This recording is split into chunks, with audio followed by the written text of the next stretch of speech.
ಜಾರಕಿಹೊಳಿ ಯಾವಾಗ್ಲೂ ಹೋಗೋ ಗಿರಾಕಿ. ಯಾರು ಹಾಗೆ ಹೇಳಿದ್ದು? ಕಾಂಗ್ರೆಸ್ನ ಅತ್ಯಂತ ಪ್ರಮುಖ ನಾಯಕರೊಬ್ಬರು ಈ ಮಾತನ್ನ ಹೇಳಿದ್ದಾರೆ. ಯಾವಾಗ್ಲೂ ಹೋಗೋ ಗಿರಾಕಿ ಅಂತ ಗೊತ್ತು ಅಂತ. ಹಾಗೆ ಗೊತ್ತಿದ್ರು ಕೂಡ ಯಾತಕ್ಕೋಸ್ಕರ ಕಾಂಗ್ರೆಸ್ ಮುಖಂಡರು ಸುಮ್ಮನಿದ್ದಾರೆ ಅನ್ನುವಂಥದ್ದು ಪ್ರಶ್ನೆ ದಾವಣಗೆರೆಯಲ್ಲಿ ಶಾಮನೂರು ಶಿವಶಂಕರಪ್ಪ ಹೇಳಿಕೆ ಕೊಟ್ಟಿದ್ದಾರೆ. ಅವ್ರ ಜೊತೆ ಅಡ್ವಾನ್ಸ್ ಇಸ್ಕೊಂಡು ತುಂಬಾ ಜನ ಇದ್ದಾರೆ. ಅವ್ರು ಹೋದ್ರೂ ಸರ್ಕಾರ ಪತನ ಆಗೋದಿಲ್ಲ, 5 ವರ್ಷಗಳ ಕಾಲ ಸರ್ಕಾರ ಇರುತ್ತೆ ಅಂತ ಶಾಮನೂರು ಶಿವಶಂಕರಪ್ಪ ಹೇಳಿದ್ದಾರೆ. ಅಂದ್ರೆ ಕಾಂಗ್ರೆಸ್ ರಮೇಶ್ ಜಾರಕಿಹೊಳಿ ಅವರನ್ನ ಲೆಕ್ಕದಿಂದ ಹೊರಗೆ ಇಟ್ಟಿದ್ಯಾ ಅನ್ನುವಂಥದ್ದು ದಾವಣಗೆರೆಯಲ್ಲಿ ಕಾಂಗ್ರೆಸ್ ಹಿರಿಯ ಮುಖಂಡ ಶಾಮನೂರು ಶಿವಶಂಕರಪ್ಪ ಹೇಳಿರ್ತಕ್ಕಂಥ ಮಾತು. ರಮೇಶ್ ಜಾರಕಿಹೊಳಿ ಯಾವಾಗ್ಲೂ ಹೋಗೋ ಗಿರಾಕಿ ಅಂತ ಗೊತ್ತು ಅನ್ನುವಂಥ ಮಾತು ಹೇಳಿದ್ದಾರೆ.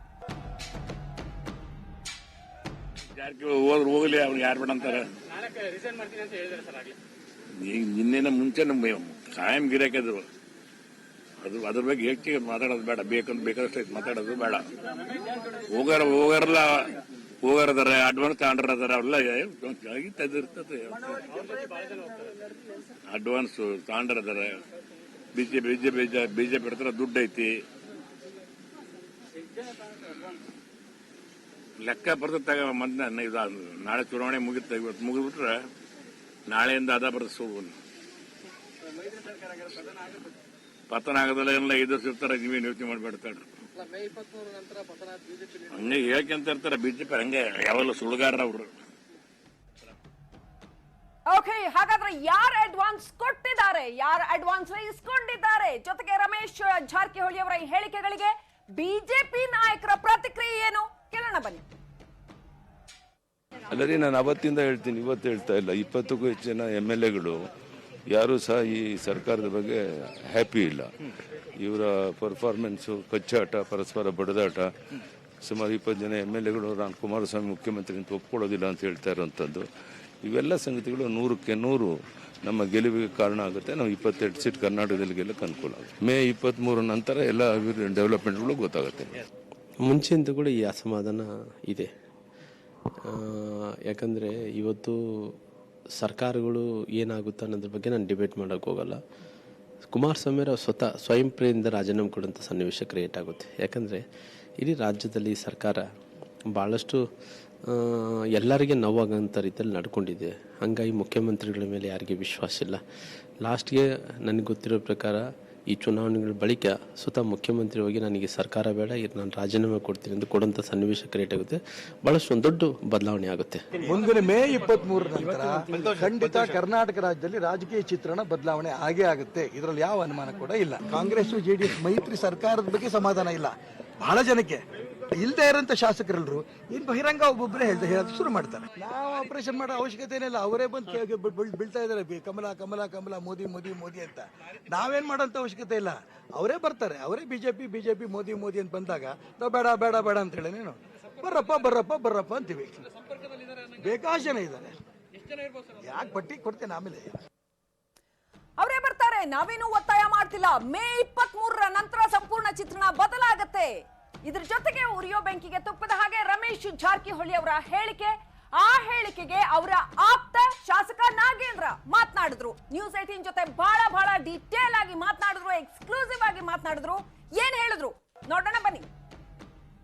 ಅವ್ರಿಗಾದಂಥ ಅನ್ಯಾಯನ ಏನಂತ ತಿಳ್ಕೊಂಡು ಅದನ್ನು ಸರಿಪಡಿಸುವಂಥ ಒಂದು ವಿಚಾರ ಇದೆ. ಅದನ್ನು ಸರಿಪಡಿಸ್ಬೋದು ಅಂತೇಳಿ ಕೂಡ ನನಗೆ ಪೂರ್ಣ ವಿಶ್ವಾಸ ಇದೆ. ನಾವೆಲ್ಲರೂ ಕೂಡ ಒಟ್ಟಾಗಿ ಕುಂತು ಅವ್ರಿಗಾದಂಥ ಅನ್ಯಾಯನ ಸರಿಪಡಿಸುವಂಥ ಜವಾಬ್ದಾರಿ ನನಗೇನಾದರೂ ಪಕ್ಷ ಕೊಟ್ಟಾಗ ನಾನು ಅದನ್ನು ಸರಿಪಡಿಸ್ಬೋದು ಅಂತೇಳಿ ನನಗೆ ಪೂರ್ಣ ವಿಶ್ವಾಸ ಇದೆ. ಮಾನ್ಯ ನಮ್ಮ ನಾಯಕರಾದಂಥ CLP ನಾಯಕರಾದಂಥ ನಮ್ಮ ಮಾಜಿ ಮುಖ್ಯಮಂತ್ರಿಗಳು ಸಿದ್ದರಾಮಯ್ಯ ಸಾಹೇಬರಿಗೂ ಹೇಳಿದ್ದೀವಿ. ಅದೇ ರೀತಿಯಾಗಿ ನಮ್ಮ ಅಧ್ಯಕ್ಷರಾದಂಥ ದಿನೇಶ್ ಗುಂಡೂರಾವ್ ಅವ್ರಿಗೂ ಈ ವಿಚಾರವನ್ನು ತಿಳಿಸಿದ್ದೀವಿ. ಅದಾದ ನಂತರ ಮತ್ತೆ ನಮ್ಮ ಕೇಂದ್ರದ ವರಿಷ್ಠರು ವೇಣುಗೋಪಾಲ್ ಅವ್ರ ಜೊತೆ ಕೂಡ ಚರ್ಚೆ ಮಾಡ್ಕೊಂಡಿದ್ದೀವಿ. ಈ ರೀತಿಯಾದಂಥ ಪ್ರಾಬ್ಲಮ್ ಇದೆ ಇಲ್ಲಿ, ಅವ್ರನ್ನ ಏಕಾಏಕಿ ಯಾಕೆ ಬಿಟ್ರು ಅಂತೇಳಿ ಅವನ್ನೆಲ್ಲ ಹೇಳಿದ್ವಿ. ಅದನ್ನು ಈ ಎಲೆಕ್ಷನ್ ಆದಮೇಲೆ ಎಲ್ಲ ಸರಿಪಡಿಸ್ಬೋದು ಅಂತೇಳಿ ನನಗೆ ವಿಶ್ವಾಸ ಇದೆ. ಅವರು ಅದೇ ರೀತಿಯಾಗಿ ಹೇಳಿದ್ದಾರೆ. ಅವರು ವಿಚಾರವನ್ನು ಕೂಡ ಇದೇ ರೀತಿಯಾಗಿ ಅವರು ನನ್ನ ಗಮನಕ್ಕೆ ತೆಗೆದುಕೊಂಡು ಬಂದು ಹೇಳಿದ್ದಾರೆ. ಸರಿಪಡಿಸ್ತೀವಿ ಅಂತೇಳಿ ಹೇಳಿದ್ದಾರೆ ನಮ್ಮ ವರಿಷ್ಠರು. ಇಲ್ಲ, ನಾನು ಖಂಡಿತವಾಗಿ ಮನವೊಲಿಸುವಂಥ ಪ್ರಯತ್ನ ಮಾಡ್ತೀನಿ ಸರ್.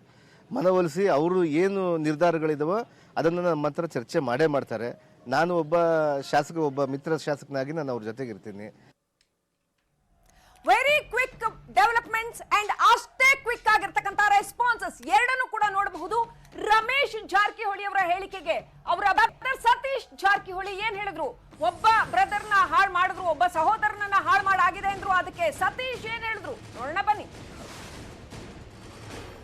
ಯಾರು ಯಾರನ್ನ ಹಾಳು ಮಾಡಿದ್ದಾರೆ ಗೊತ್ತಿದೆ ಅಂತ ರಮೇಶ್ಗೆ ಸತೀಶ್ ಜಾರಕಿಹೊಳಿ ತೀಕ್ಷ್ಣವಾದ ಬೆಳಗಾವಿನಲ್ಲಿ ಸತೀಶ್ ಈ ಮಾತನ್ನ ಹೇಳಿದ್ರು. ರಮೇಶ್ ಜಾರಕಿಹೊಳಿ ಅವರ ವಾಗ್ದಾಳಿಯ ಬೆನ್ನಲ್ಲೇ ಸತೀಶ್ ಜಾರಕಿಹೊಳಿ ಕೂಡ ಪ್ರತಿದಾಳವನ್ನ ಉರುಳಿಸಿದ್ದಾರೆ.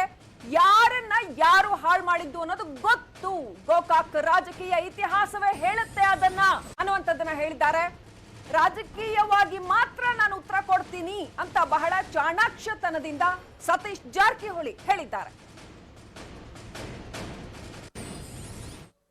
ಇಲ್ಲ, ಯಾರು ಹಾಳು ಮಾಡಿದ್ರು ಬಿಟ್ಟಿದ್ದು ಅದು ರಾಜಕೀಯ ಇತಿಹಾಸ ಹೇಳ್ತದೆ. ಸೊ ನಾವು ವೈಯಕ್ತಿಕವಾಗಿ ಹೇಳುವಂಥದ್ದು ಅವಶ್ಯಕತೆ ಇಲ್ಲ. ಏನಿದ್ರು ಪಕ್ಷದ ಬಗ್ಗೆ ಅಷ್ಟೇ ಮಾತಾಡೋದು. ಪಕ್ಷ ಅಷ್ಟೇ ಇಲ್ಲಿ ಇನ್ವಾಲ್ವ್ ಆಗಿದೆ, ರಾಜಕೀಯ ಇನ್ವಾಲ್ವ್ ಆಗಿದೆ. ಇಂಡಿವಿಜುವಲ್ ಫ್ಯಾಮಿಲಿ ಪ್ರಶ್ನೆ ಬರೋದಿಲ್ಲ. ಏನಿದ್ರು ರಾಜಕೀಯವಾಗಿ ಅವ್ರು ಮಾತಾಡ್ತಾರೆ, ರಾಜಕೀಯವಾಗಿ ಅಷ್ಟು ಹೇಳಬಲ್ಲೆ. ಇಲ್ಲ, ಯಾರನ್ನಾರು ಕೆಡಿಸೋದು ಪ್ರಶ್ನೆ ಇಲ್ಲ. ಸೊ ಅದು ನಮ್ಮ ಗೋಕಾಕ್ ತಾಲೂಕಿನಲ್ಲಿ ನೀವೇನಾದ್ರು ಸರ್ವೆ ಮಾಡಿದ್ರೆ ಅದಕ್ಕೆ ಗೊತ್ತಾಗ್ತೈತಿ ಯಾರನ್ನ ತಲೆ ಕೆಡಿಸರು, ಯಾರನ್ನ ಹಾಳು ಮಾಡಿದ್ರು, ಯಾರಿಂದ ಯಾರಿಗೆ ಲಾಭ ಆಯಿತು ಈ ರಾಜಕೀಯದಿಂದ, ಎಷ್ಟು ಸಫರ್ ಆಗಿದೆ ನಮ್ಮ ತಾಲೂಕು ಇವತ್ತ. ಸೊ ಅದನ್ನ ನೀವು ಒಂದು ಸ್ವಲ್ಪ ಡೀಪ್ ಆಗಿ ನಾವು ಹೇಳೋಕ್ಕಿಂತ ಮತ್ತಾರನ್ನ ಜನಸಾಮಾನ್ಯರಿಗೆ ಕೇಳಿದೆ ನಮ್ಮ ತಾಲೂಕಿನ ಹಿಸ್ಟ್ರಿ ಗೊತ್ತಾಗುತ್ತೆ. ಅದೇ ಇದನ್ನ ಹೇಳಲಿಕ್ಕೆ ಅವರು ಇತಿ ಇರಬೇಕು. ಅವರು ಮಂತ್ರಿ ಇದ್ದೇ ಪಕ್ಷದ ವಿರೋಧ ಚಟುವಟಿಕೆ ಸ್ಟಾರ್ಟ್ ಮಾಡಿದ್ರು. ಅವರು ಏನು ಮಂತ್ರಿಗಿಂತ ಮತ್ತೇನು ಕೊಡೋದೈತ್ರಿ, ಮತ್ತೇನು ಕಿರೀಟ ಹಾಕ್ಬೇಕಾ, ಏನು ಅವ್ರಿಗೆ ಏನು ಮಾಡ್ಬೇಕು, ಏನು ರಮೇಶ್ ಜಾರಕಿಹೊಳಿ ಡಿಸ್ಟ್ರಿಕ್ಟ್ ಮಿನಿಸ್ಟರ್ ಇದ್ರು. ಅವರು ಇವರೆಲ್ಲಾರನು ಸಂಭಾಳಿಸ್ಬೇಕು, ಸಮಸ್ಯೆನ ಪರಿಹಾರ ಮಾಡಬೇಕು. ಇವ್ರಿಗೆ ಯಾರು ಬಂದ್ ಮಾಡ್ಬೇಕ್ರೆ? ಸಿದ್ದರಾಮಯ್ಯ ಯಾಕೆ ಬರಬೇಕು? ಮಂತ್ರಿ ಮಾಡಿದ್ದಾರೆ. ಎಂಟರ್ ಜಿಲ್ಲಾ ಪಕ್ಷ ಮತ್ತು ಇಲ್ಲಿ ಡೆವಲಪ್ಮೆಂಟ್ ಬಗ್ಗೆ ಅವ್ರ ಜವಾಬ್ದಾರಿ. ಸೊ ಅದನ್ನ ಮಾಡಿಬಿಟ್ಟು ಬೇರೆಯವ್ರ ಮೇಲೆ ಹೇಳಿದ್ರೆ ಅದು ಸರಿ. ಸೊ ಇಬ್ರು ಸಹೋದರರ ನಡುವಿನ ಜಗಳದಲ್ಲಿ ಮೂರನೇ ಸಹೋದರ ಏನ್ ಮಾಡ್ತಾ ಇದ್ದಾರೆ? ನಾನು ಎಲ್ಲೂ ಹೋಗ ಹಾಳಾಗಿಲ್ಲ ಅಂತ ಲಖನ್ ಜಾರಕಿಹೊಳಿ ಸಹೋದರನಿಗೆ ತಿರುಗೇಟು ಕೊಟ್ಟಿದ್ದಾರೆ. ಬೆಳಗಿನಿಂದ ನೋಡ್ತಾ ಇದ್ದೀವಿ ಸತೀಶ್ ಜಾರಕಿಹೊಳಿ ವರ್ಸಸ್ ರಮೇಶ್ ಜಾರಕಿಹೊಳಿ ವಾಗ್ಯುದ್ಧವನ್ನ. ಇದೀಗ ಲಖನ್ ಜಾರಕಿಹೊಳಿ ಎಂಟರ್ ಆಗಿದ್ದಾರೆ. ನಾನ್ ಎಲ್ಲೂ ಹೋಗಿ ಹಾಳಾಗಿಲ್ಲ ಅಂತ ಎರಡೂ ಕಡೆ ಅಡ್ಡಗೋಡೆ ಮೇಲೆ ದೀಪ ಇಟ್ಟ ಹಾಗೆ ಲಖನ್ ಜಾರಕಿಹೊಳಿ ಸ್ಟೇಟ್ಮೆಂಟ್ ಕೊಟ್ಟಿದ್ದಾರೆ. ಇಬ್ರು ಸಹೋದರರ ಮಧ್ಯೆ ಸಿಕ್ಕಾಕೊಂಡಿರೋ ಮೂರನೇ ಸಹೋದರ ಅಂತ ಹೇಳ್ಬೇಕು. ನೆಕ್ಸ್ಟ್ ಎಲೆಕ್ಷನ್ ಇದೆ, ಸೊ ಬಹಳ ನಿರ್ಣಾಯಕ ಆಗುತ್ತೆ. ಅವ್ರನ್ನ ಗೆಲ್ಸೋದಕ್ಕೆ ನಾನು ಏನ್ ಬೇಕಾದ್ರೂ ಮಾಡ್ತೀನಿ, ಯಾರ್ಯಾರನ್ನ ಹಾಳು ಮಾಡಿದ್ರು, ಒಬ್ಬ ಸಹೋದರನನ್ನ ಹಾಳು ಮಾಡಿದ್ರು ಗೊತ್ತಿದೆ ಅಂತ ರಮೇಶ್ ಜಾರಕಿಹೊಳಿ ಹೇಳಿದ್ರು. ಇದೇ ಲಖನ್ ಬಗ್ಗೆ ಇದೀಗ ಲಖನ್ ತಮ್ಮ ಮಾತನ್ನ ಹೇಳಿದ್ದಾರೆ. ನೋಡೋಣ ಸರ್, ಈಗೈತಿ ನಮ್ಮದು ಈಗ ಲೋಕಸಭಾ ಚುನಾವಣೆ ನಡೆದಿದೆ.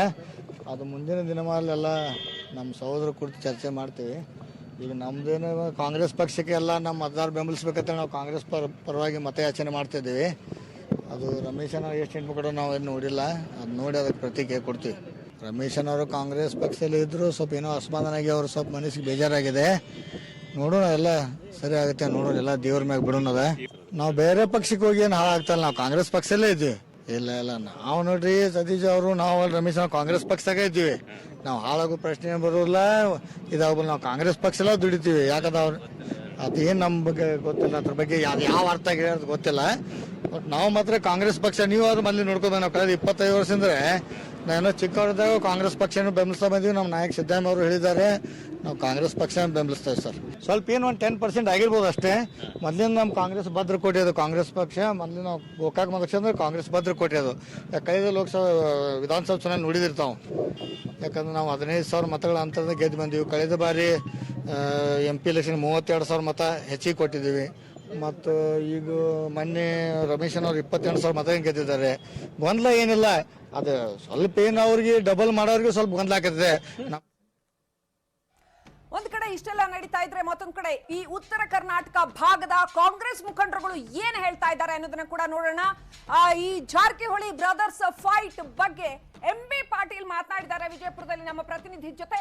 ಏನ್ ಮಾತನಾಡಿದ್ದಾರೆ ನೋಡೋಣ ಬನ್ನಿ. ಕಾಂಗ್ರೆಸ್ ಮುಖಂಡ ರಮೇಶ್ ಜಾರಕಿಹೊಳಿ ರಾಜೀನಾಮೆ ಕೊಡೋದು ಪಕ್ಕ ಆಗಿದೆ. ಈ ಕುರಿತು ಮಾತನಾಡೋಕೆ ಗೃಹ ಸಚಿವರಾದಂಥ MB ಪಾಟೀಲ್ ಇದ್ದಾರೆ, ಅವರನ್ನೇ ಕೇಳೋಣ. ಸರ್, ರಮೇಶ್ ಜಾರಕಿಹೊಳಿ ಅವರು ರಾಜೀನಾಮೆ ಕೊಡೋದು ಪಕ್ಕ ಆಗಿದೆ, ಈ ಬಗ್ಗೆ ಏನು ಹೇಳ್ತೀರಿ? ನನಗೆ ಪಕ್ಕಾನೂ ಗೊತ್ತಿಲ್ಲ, ಕಚ್ಚಾನೂ ಗೊತ್ತಿಲ್ಲ. ನೀವು ಹೇಳಿದ್ದನ್ನು ನಾವು ಕೇಳಿ ರಿಯಾಕ್ಟ್ ಮಾಡಬೇಕು.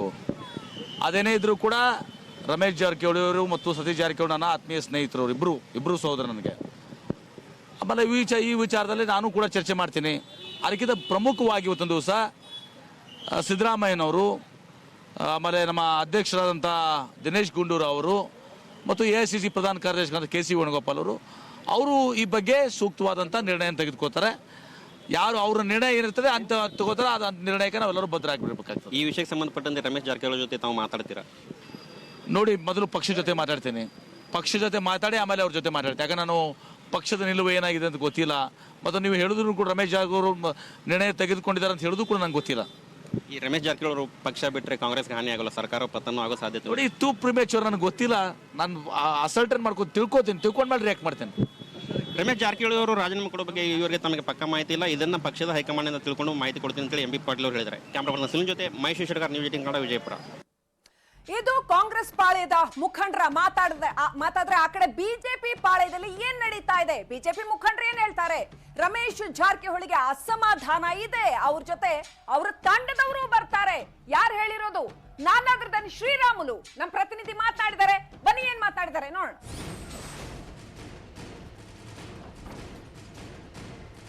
ಮಾಜಿ ಸಚಿವ, ಹಾಲಿ ಶಾಸಕ, ಕಾಂಗ್ರೆಸ್ನ ಶಾಸಕ ಅಂತ ರಮೇಶ್ ಜಾರಕಿಹೊಳಿ ಅವರು ರಾಜೀನಾಮೆ ನೀಡ್ತೇನೆ ಅನ್ನುವಂಥ ಬಾಂಬ್ ನೀಡಿದ್ದಾರೆ. ಇವೆಲ್ಲವುಗಳ ಬಗ್ಗೆ ಮಾತಾಡಲಿಕ್ಕೆ ಸ್ವತಃ BJP ಶಾಸಕ ರಾಮುಲು ಅವರು ನಮ್ಮ ಜೊತೆಗಿದ್ದಾರೆ.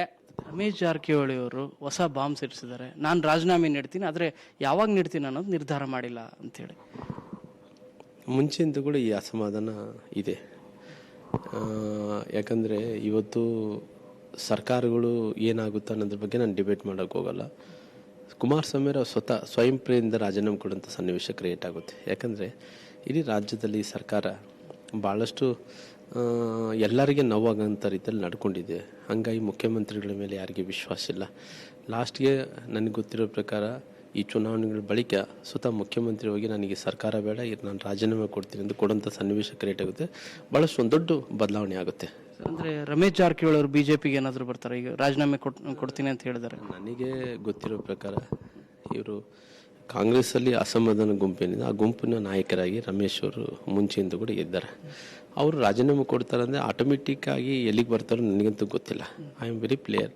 ನಮ್ಮದೇನಿದೆ ಟೋಟಲ್ ಆಗಿ ನಾವು 104 ಸ್ಥಾನದಲ್ಲಿ ಏನಿದ್ದೀವೋ, ಸರ್ಕಾರ ಬಿದ್ದೋದ್ರೆ ನಮ್ಗೆ ಅವಕಾಶ ಕೊಟ್ಟು ಮತ್ತೆ ಚುನಾವಣೆಗಳು ಆಗಬಾರ್ದು ಅಂದರೆ ಯಾರ್ಯಾರು ನಮ್ಮ ಹತ್ರ ಬರ್ತಾರೆ ನನಗೇನು ಗೊತ್ತಾಗಲ್ಲ. ಅದಕ್ಕೋಸ್ಕರ ಯಾರನ್ನೂ ಕರೆಯೋಕೆ ಕೂಡ ಹೋಗಲ್ಲ.